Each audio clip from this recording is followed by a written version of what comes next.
Bonjour à tous, je suis ravie de vous retrouver aujourd'hui pour une nouvelle vidéo. Et oui, il est temps de parler des sorties livresques de mai 2021. Comme d'habitude, je vais vous présenter une sélection de grands formats, puis leurs suites, de poches, puis les suites, et enfin de mangas et de bandes dessinées. Si vous êtes prêts, c'est parti! On va commencer avec la sortie le 5 mai de La fille aux éclats d'os, le tome 1 de l'Empire d'écume, la nouvelle saga d'Andrea Stewart, aux éditions Big Bang. Et oui, les éditions Big Bang, ou plutôt le groupe Brajlon, a fait une opération il y a quelque temps déjà sur ce titre, puisqu'il nous propose une sortie en hardback de ce premier tome de saga, un petit peu à la de Saxus. Pour vous faire un rapide résumé, je pense qu'on est dans un fantasy young adulte, a priori. Dans l'Empire du Phénix, il y a une sorte de rituel un petit peu dangereux. On prélève en fait sur chaque enfant un petit bout d'os, un éclat d'os derrière l'oreille, mais c'est un rituel extrêmement dangereux, voire mortel. Grâce à cela, l'empereur peut contrôler de dangereuses créatures, des sortes de chimères animales. D'après ce que j'ai compris, on va suivre sa fille, Lynn, qui est normalement héritière du trône, mais dont le père semble lui préférer son fils adoptif. Entre contexte révolutionnaire et magie, on va suivre cette héritière à la reconquête de son trône et de son peuple.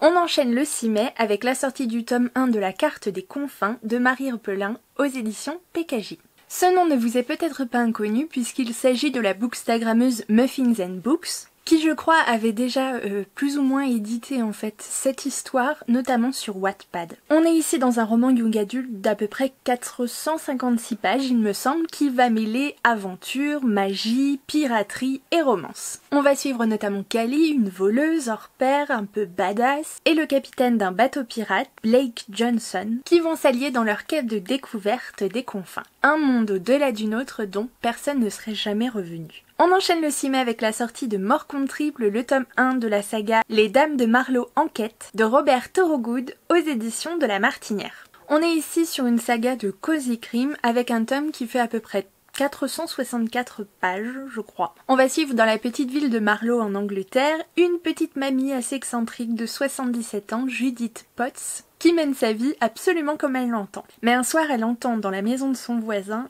un cri suivi d'un coup de feu. Persuadée qu'un meurtre a été commis, alors que même la police n'y croit pas, elle décide coûte que coûte avec ses copines de se lancer dans l'enquête. Je ne sais pas vous, mais moi personnellement je me délecterai bien de ce petit cosy crime.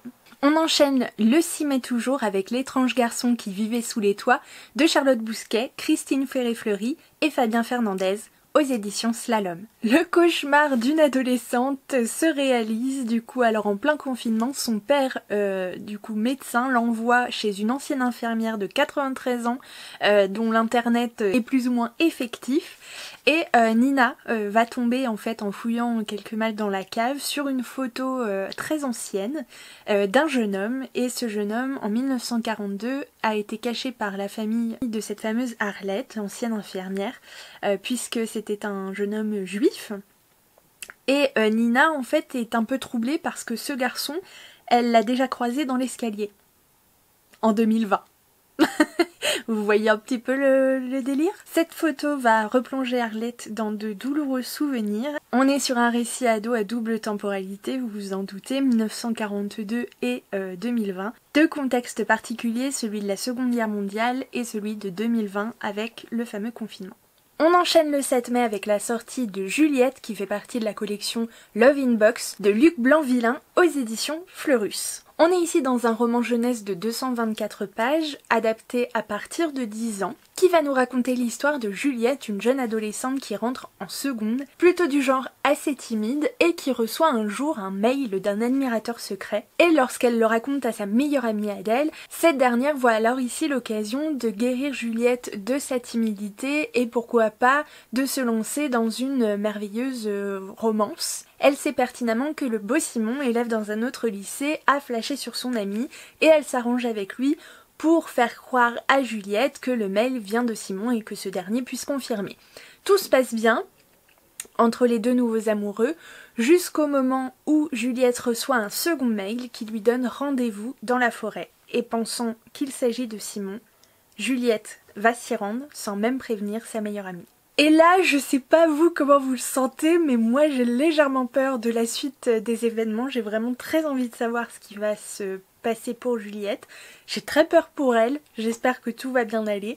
Mais voilà, ce petit pitch me rend assez curieuse. On change totalement de registre avec la sortie le 11 mai de Origami Blues de Sarah Klein aux éditions Charleston. On est ici sur une romance contemporaine d'à peu près 224 pages dans laquelle on va suivre Florence qui semble plutôt satisfaite de sa vie. Elle tient une petite boutique d'origami et elle a organisé sa vie telle qu'elle conçoit l'art même du pliage, hein, c'est-à-dire où tout est bien, voilà, tout est bien cadré, tout est bien plié comme il faut. Mais j'ai beaucoup aimé la métaphore que nous propose en tout cas le pitch, le résumé du coup de ce livre, puisque on nous dit que comme un origami, tous ces pliages en fait cachent des replis évidemment. Et tout comme la vie en fait de Florence, hein, des choses qu'elle a bien, bien cachées, bien compartimentées. Et voilà, c'est assez curieux comme résumé parce qu'on ne nous en dit vraiment pas beaucoup. Mais il semblerait que quelques événements, quelques rencontres, un étudiant qui rentre dans sa boutique, un homme mystérieux, sa sœur qui, je crois, part s'installer ailleurs, enfin bon bref, tout ça va forcer un petit peu Florence à faire face à tout ce qu'elle a un petit peu occulté et voilà, et on dit que peut-être pour repartir sur un bon pied, il faut peut-être tout remettre à plat et voilà, déplier complètement l'origami, et je trouve ça assez joliment dit en tout cas, donc j'avoue que le pitch m'a bien titillé, donc je me laisserai peut-être tenter par Origami Blues. Et vous ? On enchaîne le 12 mai avec une méga sortie de chez De Sexus. Oui, vous voyez mon visage s'animer parce que je crois que c'était un titre qui était attendu depuis très longtemps en version française. Il s'agit du tome 1 de la nouvelle saga, de la saga Crescent City de Sarah J. Maas aux éditions De Sexus. On est ici, comme je vous le disais, sur une saga fantasy adulte, semble-t-il, et ce beau bébé, apparemment, de tome 1 ferait environ 1000 pages. Mais je vous avoue que les résumés me tentent tellement, je ne veux pas trop me replonger dedans. Mais en gros, dans la ville de Crescent City évidemment, on va suivre une jeune femme du coup qui s'appelle Bryce, je crois, qui est mi-fae, mi-humaine, qui vit sa vie, travaille, sort, etc. Et on va suivre également Hunt, il me semble, qui est un ange déchu. Et ces deux-là vont se retrouver un petit peu obligés de collaborer à la suite de meurtres perpétués dans la ville. Donc voilà, et puis bon, il y a plein de choses, il y a les anges, il y a les fae, enfin... où on mélange plein de choses que je pense que je vais trouver très intéressant. J'imagine bien qu'il devrait y avoir une petite romance entre les deux. Là j'extrapole totalement. Mais voilà, je pense pas trop prendre de risques en disant ça. En tout cas, c'est une très grosse sortie, une saga qui est vraiment extrêmement appréciée, en VO bien sûr pour l'instant. Et donc voilà, très contente du coup de voir ce nouveau titre de Sarah J. Maas sortir chez De Sexus. Le 12 mai, on va pouvoir retrouver une nouvelle édition d'un conte extrêmement célèbre, celui de Princess Bride, dans la version proposée par William Goldman aux éditions Brajlon. On est ici sur un grand classique du conte qui a été notamment adapté en film. Je vous mettrai une petite affiche par ici aussi.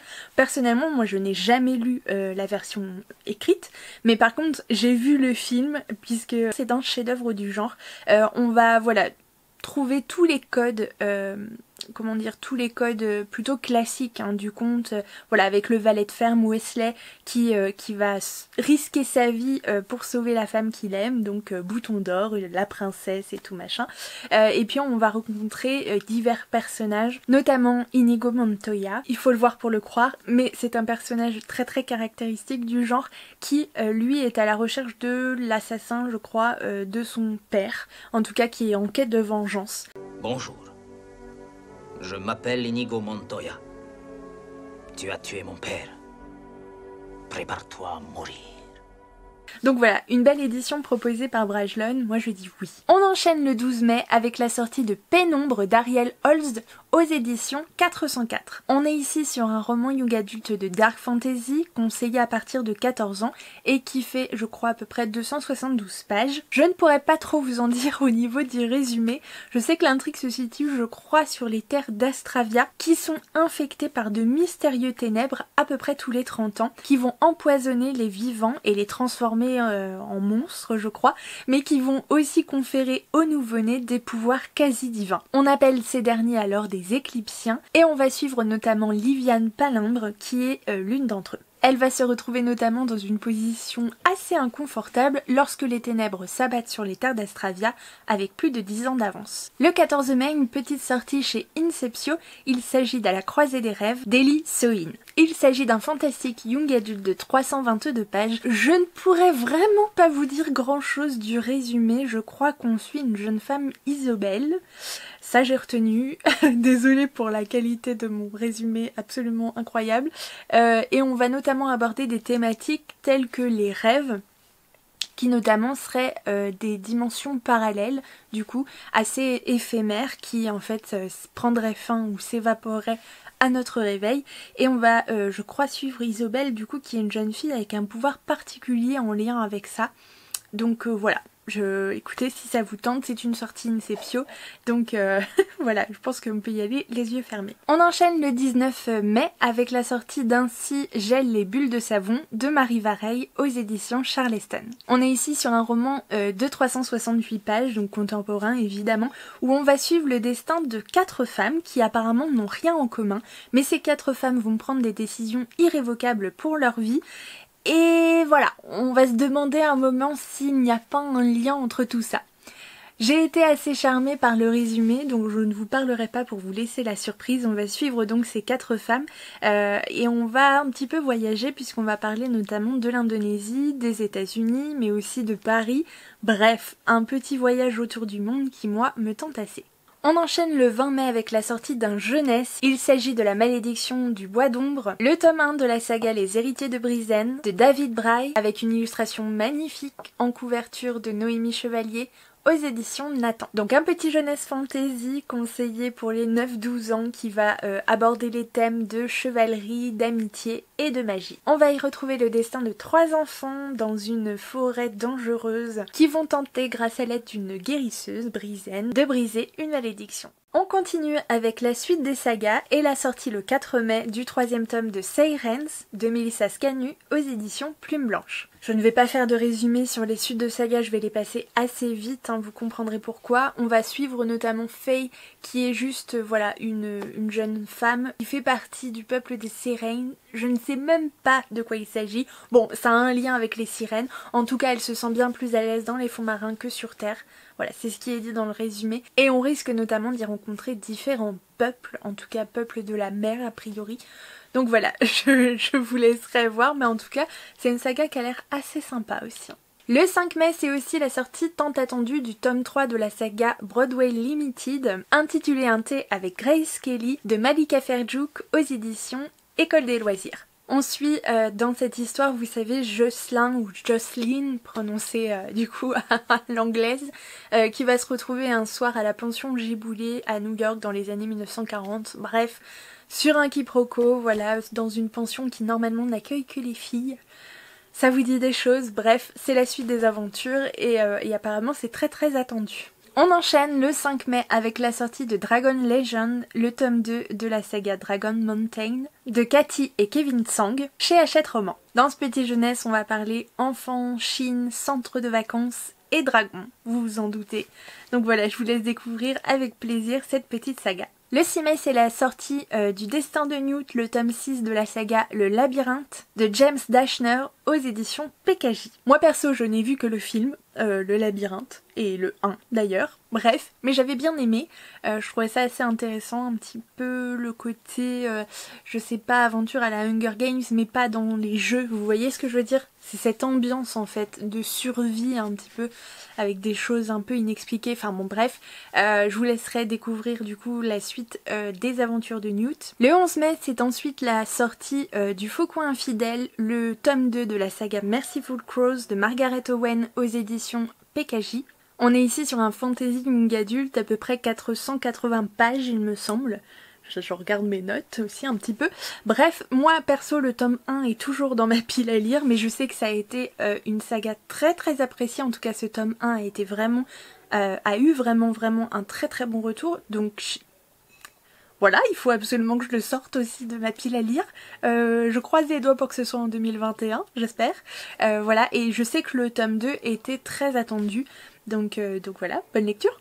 Le 19 mai, c'est la sortie du Dernier Tyran, le tome 3, et je crois le dernier de la saga diabolique de S.J. Kincaid aux éditions Bayard Jeunesse. On est ici sur un roman de science-fiction young adulte, conseillé à partir de 14 ans je crois, qui va aborder les thèmes d'amour, complot, pouvoir et robots. Le 20 mai, c'est aussi la sortie tant attendue de l'Ordre des Mimes, le tome 2 de la saga The Bone Season, la célèbre saga The Bone Season devrais-je dire, de Samantha Shannon aux éditions de Saxus. Vous n'êtes pas sans savoir, j'en suis sûre, que c'est une saga dystopique par la célèbre maman du prieuré de l'Oranger que moi j'ai lu en 2020 et que j'ai adoré. Et personnellement, le tome 1 de cette saga est juste par là et n'attend que moi. Le 24 mai, on enchaîne avec la sortie du tome 2 de Dark Fae FBI intitulé Agent du Chaos de S.N. Crawford et Alex Rivers aux éditions Bookmark dans la collection Infinity Urban Fantasy. Je n'ai pas encore lu le tome 1 qui est également dans ma pile à lire, non mais c'est un scandale.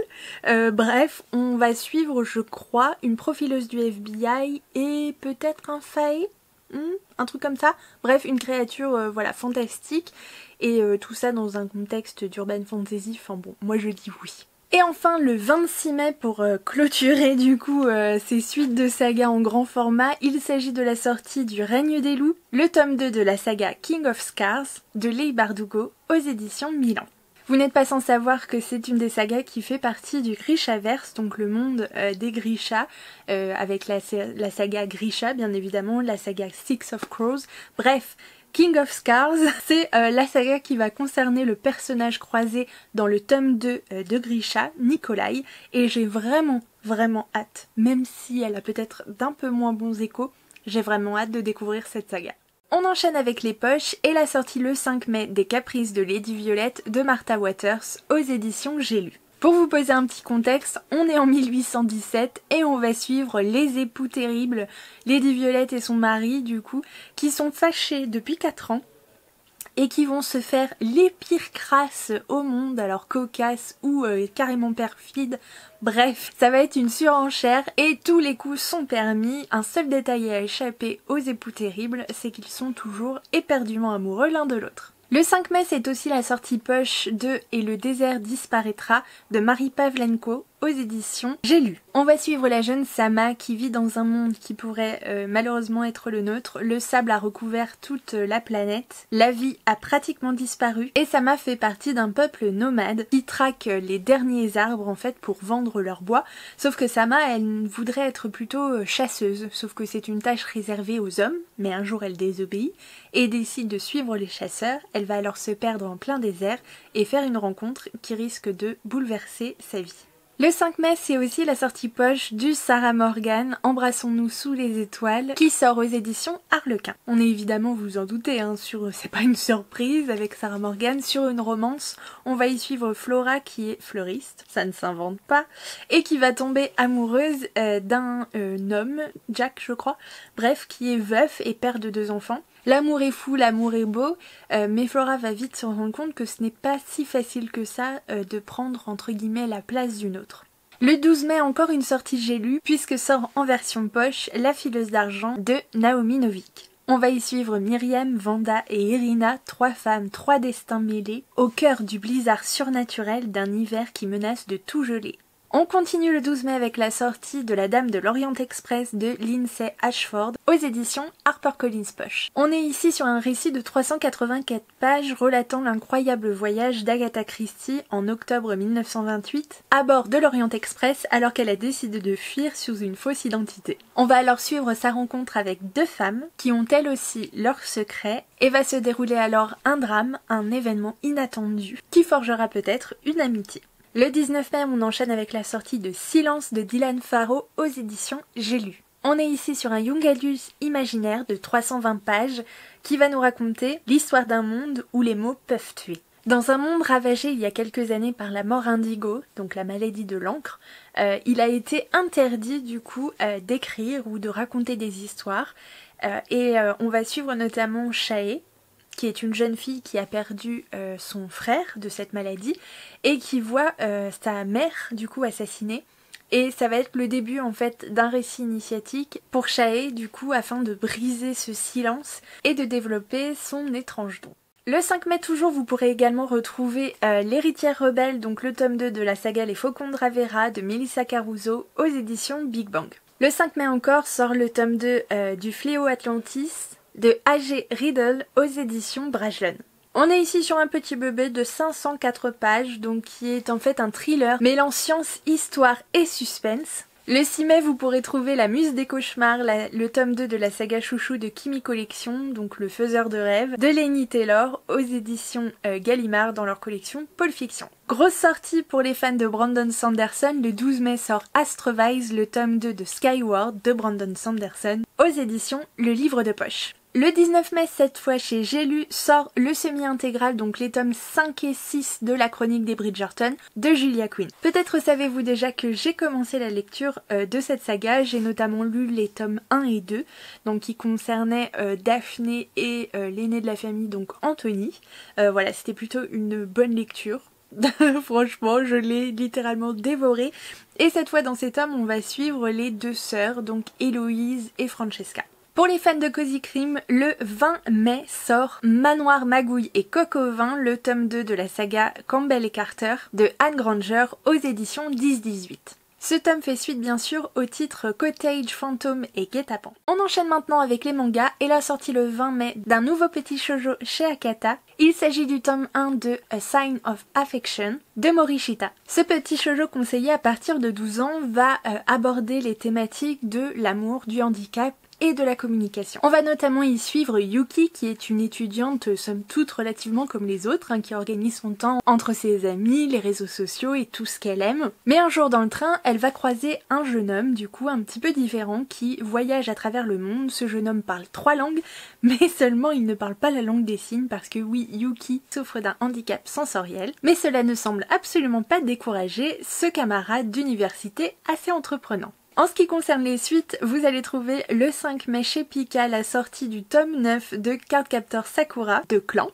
Le 6 mai chez Kiyun, ce sera le tome 3 des Carnets de l'apothicaire de Iyuganatsu, Neko Kurage et Iki Nanao. Le 6 mai cette fois chez Komiku, vous pourrez retrouver le tome 10 de L'Enfant et le Maudit de Nagabe. Et enfin le 19 mai, le tome 4 de Sailor Moon Pretty Guardian dans l'Eternal Edition de Naoko Takeuchi chez Pika. On passe maintenant à la dernière catégorie, donc les bandes dessinées, avec la sortie le 5 mai d'une sorcière au collège, le tome 1 de la saga Les Sortilèges de Zora d'Ariane Delrieux et Judith Peignan aux éditions Vent d'Ouest. On est ici sur une BD tout public mêlant fantastique et ésotérisme, un premier tome d'un diptyque plein de sorcellerie. On va y suivre Zora, une petite sorcière pétillante de 12 ans qui vit avec sa grand-mère Babouchka sur les toits d'un immeuble parisien pour échapper à la chasse aux sorcières. Les deux femmes ont alors des points de vue différents. La grand-mère de Zora voudrait la protéger et qu'elle vive du coup une vie tout à fait normale au sein des non-sorciers.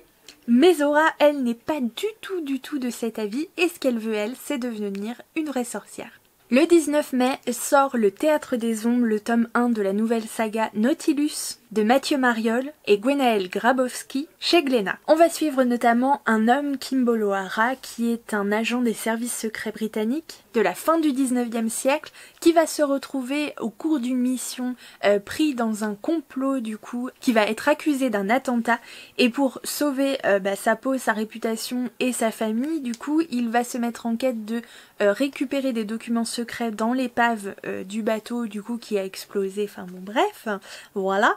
Et le problème c'est que le bateau est tellement profond qu'il n'y a à peu près aucun espoir de pouvoir y arriver, excepté peut-être si Kimball remet la main sur un homme en particulier qui a disparu de la surface de la Terre depuis un certain moment, le capitaine Nemo, qui serait en toute vraisemblance prisonnier des Russes. On a ici une bande dessinée, un récit plein d'action, d'aventure, d'espionnage, avec des personnages complexes, des scènes d'action absolument éblouissantes, et un dessin semble-t-il maîtrisé à la perfection.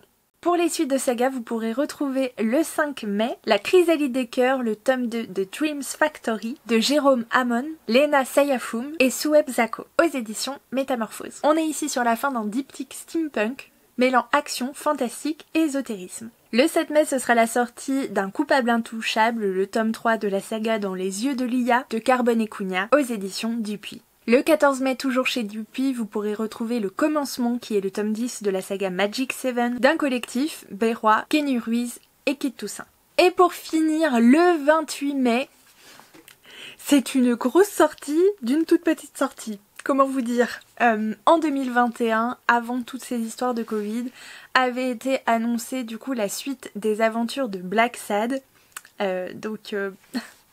Ma saga BD coup de cœur chouchou, enfin l'une d'entre elles, mais vraiment j'ai un amour passionnel pour cette bande dessinée.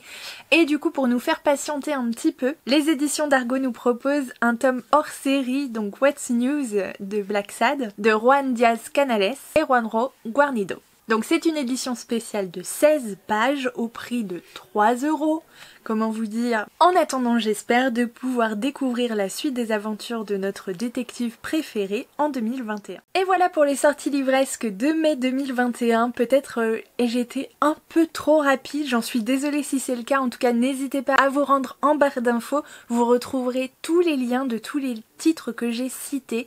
Vous pourrez retrouver donc les résumés, voilà, un peu plus fournis que les quelques mots que parfois je vous ai voilà, donné comme ça, disséminé.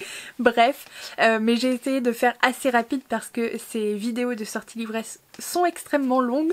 Je suis à la fin de mes vacances et je suis encore plus fatiguée qu'au début, donc tout va bien. Peut-être, voilà, désolée si ça a été le cas. En tout cas, n'hésitez pas, je vous le redis à chaque fois, mais c'est très important de vous abonner à la chaîne si ça n'est pas encore fait, de liker la vidéo, ça fait extrêmement plaisir et ça fait vivre la chaîne, de laisser un petit commentaire, même si vous ne mettez voilà, qu'un petit emoji, ça me va très bien, ou un petit mot tout simple, ce serait très très sympa d'avoir ce retour là. Et n'hésitez pas encore à partager la vidéo sur vos réseaux sociaux en m'identifiant, je me fais toujours un plaisir de repartager. Si vous avez repéré quelques sorties dans la sélection que je vous propose, n'hésitez pas à me le dire en commentaire, et si vous en avez repéré d'autres, eh bien n'hésitez pas aussi à me le dire puisque je n'ai fait qu'une petite sélection de tous les titres qui vont sortir en mai 2021. Voilà, moi je vous souhaite une très très bonne journée, je vous dis à très bientôt et je vous fais plein de gros bisous.